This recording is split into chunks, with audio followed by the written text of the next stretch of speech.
नमस्कार। आर्यन खान वाले मामले में एक बड़ी खबर सामने आ रही है कि आर्यन खान को आज बेल नहीं मिली। जी हां, करीब 1 बजे से लेकर 5 बजे तक ये बहस चली कोर्ट में।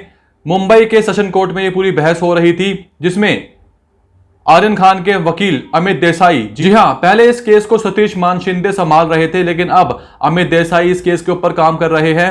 अमित देसाई ने बहुत सारी दलील रखी कोर्ट के सामने। उन्होंने बोला कि आर्यन खान ने ड्रग्स लिया नहीं है, और अगर लिया भी है तो वो एक विक्टिम है।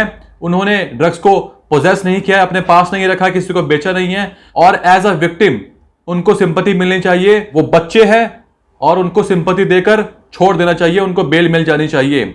इसके विरोध में ASG additional solicitor general Anil Singh ने यह बात रखी कि अगर उनको बेल मिल जाएगी तो वो गवाहों को और एविडेंसेस को इन्फ्लुएंस कर सकते हैं, इसीलिए उनको बेल नहीं दी जानी चाहिए। उन्होंने ये एग्जाम्पल भी दिया कि अरमान कोहली वाले केस में भी अरमान कोहली के पास से कुछ ग्राम ही ड्रग्स मिला था, इसके बावजूद भी उनको जेल में डाला गया था, और इस केस में तो बहुत सारी क्वांटिटी में जो है सामान मिला है, तो इसलिए बेल नहीं दी जानी चाहिए। इसके बाद भी बहस चली। अमित देसाई जो कि आर्यन खान के वकील है, उन्होंने बहुत सारी बातें रखी, लेकिन फिर एक ऐसा मोहरा चला एएसजी अनिल सिंह ने कि सारा का सारा गेम ही पलट गया। एएसजी अनिल सिंह ने व्हाट्सएप चैट सामने रख दी जज साहब के, और जज साहब ने जब व्हाट्सएप चैट देखी, इतने में 5 बज चुके थे, और जैसा कि आपको पता है कि 5 बजे के बाद सेशन कोर्ट में हियरिंग नहीं होती है, तो उन्होंने 20 अक्टूबर तक का वक्त मांगा है पूरी चैट्स को देखने का, और 20 अक्टूबर को फैसला आएगा कि क्या आर्यन खान जेल में रहेंगे या उनको बेल मिल जाएगी। यानी कि 6 दिन और आर्यन खान को आर्थर रोड जेल में बिताने पड़ेंगे। अब कुछ भी हो जाए, 20 अक्टूबर से पहले आर्यन खान जेल से बाहर नहीं निकल सकते, चाहे कोई भी महंगे से महंगे बड़े से बड़ा वकील क्यों ना आ जाए। 20 अक्टूबर से पहले आर्यन खान केस की हियरिंग नहीं होने वाली है। तो ये जो पासा पलटा है, क्योंकि 5 बजे से पहले ही व्हाट्सएप चैट सामने रख दी गई, और व्हाट्सएप चैट काफी बड़ी थी जिसमें बहुत सारे लोगों का नाम था, तो जज साहब ने बोला कि हमें थोड़ा वक्त चाहिए इस व्हाट्सएप चैट को ढंग से पढ़ने का, और ये वक्त अब 6 दिन का है। बीच में त्योहार भी आने वाले हैं, गवर्नमेंट हॉलीडे है, तो कोर्ट बंद रहेंगे, तो अब 6 दिन तक आर्यन खान जेल में ही रहने वाले हैं, आर्थर रोड जेल, जहां पे आर्यन खान बताया जा रहा है कि वो बहुत रो रहे थे, बहुत परेशान थे, उन्होंने खाना भी नहीं खाया। जो भी खाना पैक्ड खाना होता है, चिप्स वगैरह, सिर्फ वही खाया उन्होंने। जैसा कि मैंने आपको बताया था, एनसीपी में एनसीबी नहीं, एनसीपी जो सरकार है महाराष्ट्र में, उनके एक नेता है नवाब मलिक, जो कि एनसीबी के अगेंस्ट बोल रहे थे कि एनसीबी ठीक से काम नहीं कर रही है, एनसीबी किसी पर्टिकुलर इंसान को टारगेट कर रही है। लेकिन अब जो बात सामने आ रही है वो चौंकाने वाली है। बताया ये जा रहा है कि नवाब मलिक के दामाद समीर खान को एनसीबी ने पकड़ा था। 13 जनवरी को समीर खान को जेल भेज दिया गया था। यह केस था 200 किलो ड्रग्स बरामद होने का।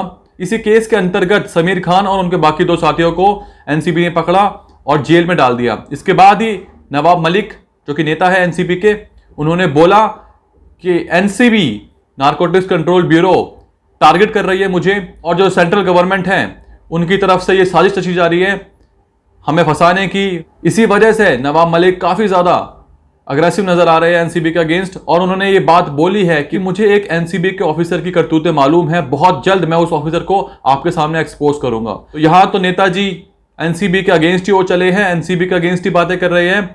दूसरी तरफ नोरा फतेही जो डांसर है, और जैकलिन फर्नांडिस वो भी डांसर है, तो उन दोनों को नोटिस भेजा गया है ईडी द्वारा, इन्फोर्समेंट डायरेक्टरेट द्वारा, 200 करोड़ के एक मामले में, जो मामला सुकेश चंद्रशेखर के ऊपर हुआ था, जिसके अंतर्गत सुकेश चंद्रशेखर रोहिणी जेल में बंद है दिल्ली के, और उनकी पत्नी लीना पाल, उनको भी जेल में रखा गया है। बताया जा रहा है कि चंद्रशेखर ने, जब वो तिहाड़ जेल में बंद थे, तो जेल के अंदर रहते रहते उन्होंने 200 करोड़ की फिरौती वसूली थी, जो कि एक बहुत ही हैरानी की बात है कि जेल के अंदर अंदर बैठे इंसान कैसे ये सब कर सकता है। बताया जा रहा है कि सुकेश चंद्रशेखर जेल में बैठे बैठे कॉल करते थे, और उस कॉल लिस्ट में जैकलिन फर्नांडिस का भी नाम है।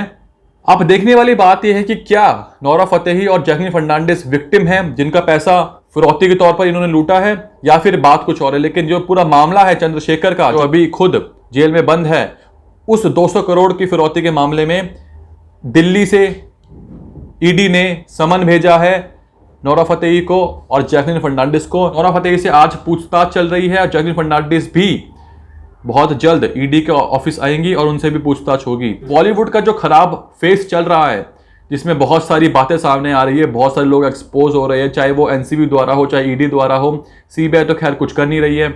और वैसे भी आज 14 अक्टूबर है, सुशांत को हमसे दूर गए 1 साल 4 महीने हो चुके हैं और अभी तक कुछ भी हमारे हाथ नहीं लगा है। जो आरोपी नंबर 1 है वो खुलेआम घूम रही है। सुशांत के जो हाउसमेट्स थे वो फरार है। सिर्फ एक सिद्धार्थ पिठानी, जो अब तक पिठानी, वो सिर्फ जेल में है, बाकी के सारे लोग फरार है। कोई अंडरग्राउंड हो चुका है, किसी का कुछ अता पता नहीं है। तो ये एक सेटबैक है सीबीआई के लिए। देश की सबसे बड़ी एजेंसी होने के बावजूद पिछले 1 साल से सीबीआई की तरफ से कोई भी प्रोग्रेसिव रिपोर्ट नहीं सामने आई है। सीबीआई ने ये नहीं बोला कि हम यहां तक पहुंच चुके हैं, केस यहां तक पहुंच चुका है, सीबीआई ने कुछ भी नहीं बोला। तो ये एक बहुत बड़ा सेटबैक है इतनी बड़ी एजेंसी होने के बावजूद भी, जो पूरे देश की जनता, पूरे विदेश की जनता वेट कर रही है सीबीआई का। सीबीआई पे इतना भरोसा है हम सबको कि सीबीआई कुछ करेगी, सीबीआई सारे कातिलों को एक्सपोज करेगी, उनका सारा सच सामने लेके आएगी। लेकिन सीबीआई की तरफ से कुछ भी हाथ न लगने की वजह से सब के सब निराश है, हताश है। तो आज एक बार फिर मैं अपील करना चाहूंगा अपनी वीडियो के माध्यम से कि सीबीआई, हमें आप पर भरोसा है, लेकिन आप इस भरोसे पर कायम रहिए। कुछ हमें रिपोर्ट दीजिए, कुछ संकेत दीजिए, कुछ प्रेस कॉन्फ्रेंस करिए, कुछ तो बताइए कि आखिर क्या चल रहा है। किससे पूछे हम? जब मुझसे कोई सवाल पूछता है कि क्या हुआ केस का, सुशांत सिंह राजपूत केस का, तो मैं कुछ बोल नहीं पाता। मैं सिर्फ एक बात बोलता हूं, ऑल आइज ऑन सीबीआई। सारी नजरें सीबीआई के ऊपर है।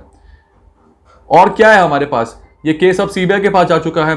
हम किसी पुलिस को नहीं बोल सकते, हम किसी को नहीं बोल सकते, क्योंकि पुलिस ने जो करना था वो कर दिया।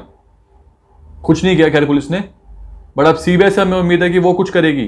कुछ लोगों के दिमाग में ये बात भी है कि सुशांत सिंह राजपूत केस को एनसीबी की तरफ धकेल दिया गया है और सीबीआई बिल्कुल शांत बैठी है, जो कि कहीं ना कहीं सोचने पर मजबूर कर देता है कि अगर ये केस एनसीबी की ओर धकेला गया है, सुशांत सिंह राजपूत केस, तो एनसीबी तो अपना काम बखूबी कर रही है। जो जेल हुई थी रिया चक्रवर्ती को, शोभी चक्रवर्ती को, वो एनसीबी की तरफ से ही हुई थी, सीबीआई की तरफ से नहीं हुई थी।